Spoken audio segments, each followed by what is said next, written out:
What is going on, guys? Matt O'Leary back with another video, and today I'm going to be talking about some New York Jets news. Robert Saleh spoke with the media yesterday on Christmas Day. I know that was something that kind of flew under the radar for a little bit, but still some things that I want to cover from his press conference yesterday.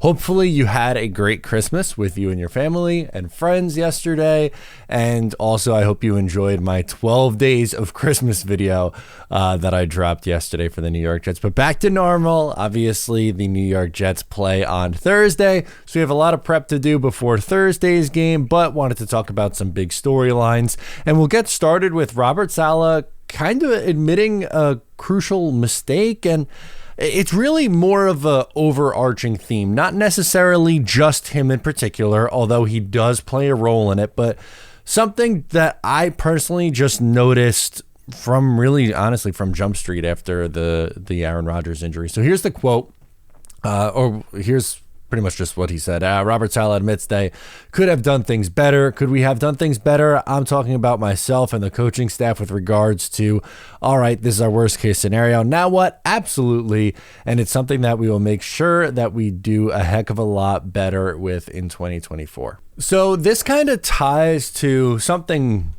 we all kind of knew, but was confirmed by Woody Johnson that the entire that everyone's coming back in 2024. It talks about losing your quarterback 4 plays in, but that kind of just goes to show the Jets did not have another plan. And of course, if you lose your franchise quarterback, it is going to make things extremely, extremely challenging to have success. It probably takes away your utmost ceiling, which is competing for a championship.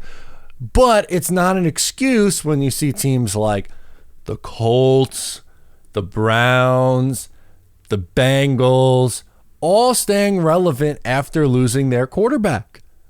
And it feels like the Jets stopped trying, at least from just that perspective of, we lost the quarterback, so whatever happens the rest of the way. Not that they're going, we're going to go out and purposely try to lose.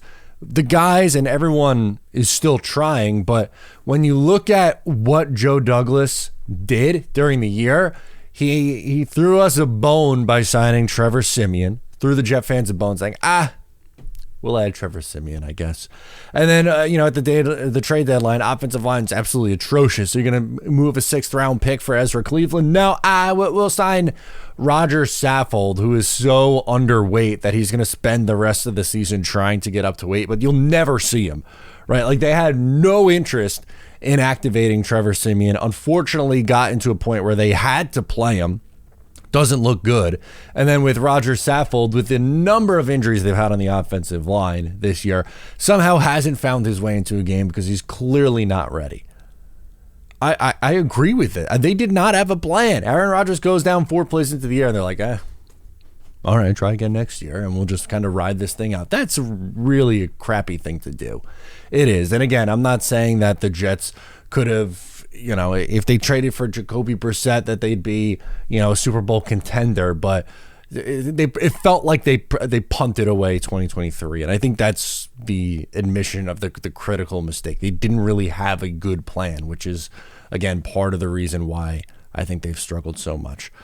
Also, there was a little bit of a clue that the Jets would be addressing backup quarterback in 2024. And I think some names that make a lot of sense, and is one that is included in this tweet, is Tannehill, Minshew, Brissett. All 3 of those guys I'd be thrilled with. I mean, we saw Jacoby Brissett come in to play in relief of Sam Howell, and he looked fantastic for the 2nd week in a row. He's looked fantastic. Now, I'm not going to sit here and tell you that I think he's a top 20 quarterback in the league. I think that's probably a stretch, but if God forbid, something happened with Aaron Rodgers in 2024, could you survive a couple of games with Tannehill, Minshew, Brissett? Yeah, that's the opposite of what the Jets did this year. Instead of punting away, they go, all right, here's a capable quarterback, someone who has starting experience and has a certain level of success. I'm not talking about anything phenomenal. And Tannehill probably has the most starting success in his career. But where he is now, again, can you survive with Tannehill? If this staff is coming back, and I hope Keith Carter and Todd Downing are not coming back, but they spent a ton of time in Tennessee with Tannehill. That feels like there's a connection there. And plus, the Jets, if you remember, there's a story from this past offseason. The Jets are higher, or were higher on most with Ryan Tannehill, as compared to some other options out there. So I'm good with any of those three names. Somewhat Tannehill, Minshew, Brissett. A QB2 somewhere in that caliber of quarterback, I think, would be excellent. We also got some news on the two guys in concussion protocol, Jeremy Ruckert and Zach Wilson. Robert, short week. What are your expectations for Zach and Ruckert, both guys in the protocol? Ruckert, he's entering the protocol, so he'll be out. As for Zach, we'll see. We'll get more information tomorrow. Has Zach been able to do anything yet, Robert, in terms of working on the treadmill, any of that stuff? I know he hasn't practiced. Yeah, he's progressing. As far as where the symptom score is, I'll just keep that with the docs. But and like I said, we'll have more information tomorrow. Hopeful, but he's not out of the woods yet. So Jeremy Ruckert is officially out. That's a bummer because he was playing really well and blocking really well in that game against the Washington Commanders on Christmas Eve. I would imagine that this is the return of Nick Bawden. Zach Wilson still in concussion protocol. Robert Saleh could say whatever he wants. I would be stunned if Zach Wilson is good to go to play in a couple of days. I think we get Trevor Siemian again against arguably the best defense in football. Good Lord. Also, as you know, the New York Jets are playing the Cleveland Browns this week. You just mentioned one of the best defenses in the league. Robert Saleh, again, compared Joe Flacco to a Ford pickup truck. I have utmost respect for Joe, especially, when you look at the last game of the year a year ago against Miami at Miami, to step on the field. And I know we didn't generate a lot of points, but under the circumstances, which I don't think people truly understand the circumstances of that particular football game, he was outstanding. And but Joe is, I've said it before. He's like a Ford pickup truck. You might not like it in the summer, but in the winter months, December, January, that son of a gun starts humming, and he's playing some really, really, really good football. The quote that keeps on giving. He did it last year. He's doing it again now. He loves him some Joe Flacco. The Jets didn't bring him back though, and I don't think Joe Flacco would be performing to the level that he is down in or over in Cleveland. That if he was here, he would be performing the same way. I don't necessarily buy it, but it's just so funny that they're going up against Joe Flacco and are probably going to lose on Thursday Night Football, national television. And last but certainly not least, Robert Saleh shared some thoughts on draft position and just, I guess, the tanking discourse. What do you say to the fan who looks at games now that you're not going for the playoffs and says they'd be better off losing, right? Get better draft position. What do you get out of these wins right now that it's not going for the playoffs? It's a good question, Kaz, because you as a fan, I get it, but I would challenge the fan to walk into the locker room and look at all those men who strap up every day and cross the white and put in all this work. We're all competitive. No one wants to step on the field and put together a poor effort and look bad on tape. That's their resume. That's who they are. That's who we are. Our game plans, our performance on the field as players, and there's a lot of pride and a lot of sacrifice that all these men who play football have sacrificed their entire lives: the blood, the sweat, the tears, the family time, the vacations, to put themselves in position to call themselves professional athletes.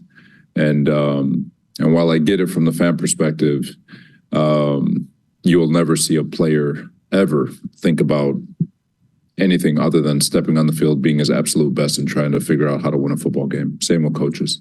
interesting quote. And like, look, fans can talk about that they, wanting to lose for better draft picks and why it's actually better for the team to lose for their long-term future. And I get that. I'm not going to tell you that if that's the mindset that you have, I'm not going to tell you that you're wrong. The only thing that I will say is like tanking from the actual organizations doesn't really exist. The guys on the field, every single player is going to play their heart out. Their coaches are coaching for their jobs.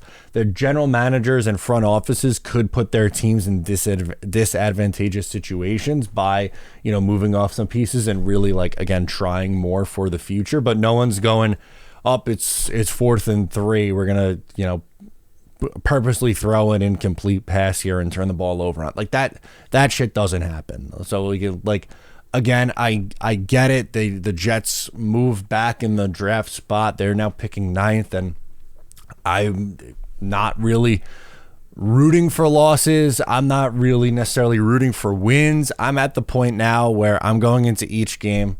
I'm like, you know what? I'm going into this game numb because it doesn't matter. They can't make the playoffs. Let's just look for storylines and things that actually matter. This last game, for instance, what did you see? You saw a bunch of year 2 players play really well. Jermaine Johnson had a fantastic game. Garrett Wilson and Breece Hall had a fantastic game. I think you could take some solace in that even though you won and hurt your draft positioning, like your young guys who were a part of this team were a part of the win. We're a big part of the win. If they won that game 6-3, that's a completely different story, and we could have that conversation. But also a point that I've tried to make as well, like, I don't know if all the losing and just like if the Jets really were to just, when they were 4 and 3 and they were on that losing streak, if they just lost their last 10 games, what does that do for the locker room and guys like Sauce Gardner and Breece Hall and Garrett Wilson and Elijah Vera Tucker and guys who are in your young core that haven't signed second contracts yet? Do you think that makes them less or more likely to want to stay here? I think Aaron Rodgers sticking around and practicing with the team is kind of all just trying to keep the energy and positive mojo high going into next year. I'm not necessarily saying that wins at the end of the year translate to the next season. Like, I'm not saying any of those things, but I personally don't have it in me to get upset about them falling 4 spots in the draft order.